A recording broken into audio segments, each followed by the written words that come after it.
This hour for you on Daybreak, Missouri State receives a large gift that will fund student scholarships for years to come.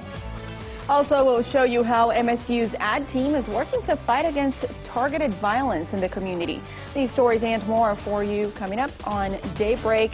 Good morning, and thanks for joining us. Today is Tuesday, June 23rd. I'm Jennifer Abreu. And I'm Joe Morano, and that was a live look on MSU's campus right now as we start off another lovely day, right? Another lovely day. She's got it. I don't have the voice. That's why you're here. I don't have the voice either. I just don't care. It's terrific Tuesday, or yeah, it is.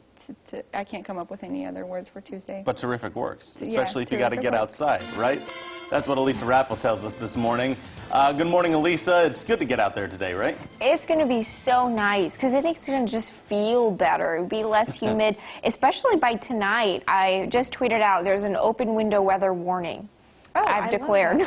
That's always good. That's the best warning. Yeah. Open window weather. Best warning, you don't get that in late June in Missouri either, right? Yeah, I mean, yeah, especially for late June, headed into July, right? By next week, it'll be really refreshing. We're starting out with some dry roads this morning. Some of us still are a little bit sticky. It's 64 degrees in Branson. We've got a pretty sunrise out there. We've got some mostly clear skies, just a few clouds, some sprinkles exiting to the south. You've got that temperature at 63 in Springfield, it's 60 in Rolla. You're still a little bit warm to the south with those lows near 70. Sticky too with those dew points in the middle and upper 60s. But up top to the north, you're starting to get dew points in the 50s as that less humid air comes in from north to south. So things are starting to get better this morning. Still a little bit humid in Arkansas, but things are feeling better in Missouri. Dry roads out there today. We'll have lots of sunshine, so no weather hazards for you. At the pool, you're still looking at a very high UV index of 9, but it will feel comfortable with those temperatures in the upper 70s and lower 80s. So less humid today, really comfortable tonight. Really more or less nice mid to late week. We'll have a nice couple of days ahead before storm chances return. Details on that coming up in 10 minutes. Lisa, thank you. The Christian County Health Department has announced the county's first COVID-19 related death. The patient was a female in her 60s. The health department is also confirming 2 new cases there, one connected to a cluster of cases currently under investigation, and the other is considered a case of community spread. There are no community exposures to report in relation to those new cases at this time.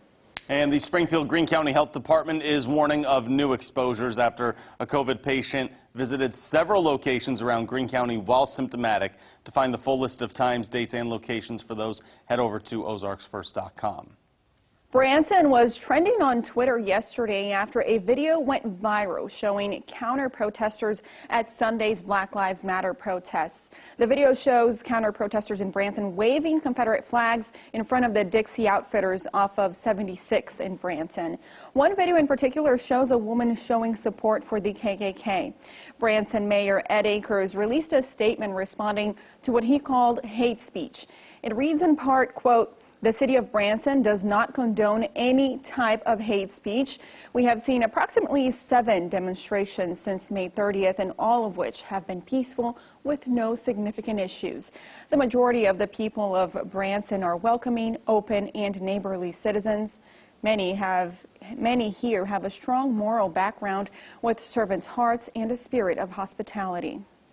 Absentee voting starts today in Greene County for the August 4th general primary election. For this year only, you can list COVID-19 as a reason to request an absentee ballot, and you can make that request by mail. Mailed ballots must be voted, notarized, returned by mail, and received in the clerk's office before 7 p.m. on Election Day. Voters can cast an absentee ballot in the clerk's office on Boonville Avenue from 8 to 5, Monday through Friday, until August 3rd.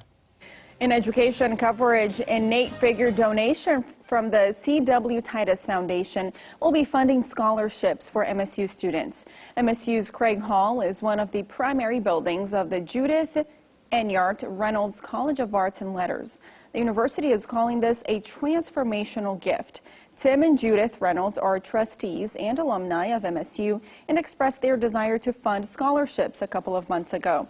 Dr. Sean Wall says this gift will benefit all 7 departments within MSU's College of Arts and Letters.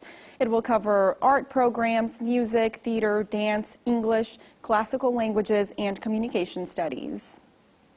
This is the largest scholarship gift ever to the university. This type of scholarship will change people's lives. To see those sorts of stories and those sorts of dreams being fulfilled is amazing. We have a vision and a desire to be a destination campus. To see if you or your kids are eligible for this scholarship, we have a list of selection requirements in this story on our website, ozarksfirst.com.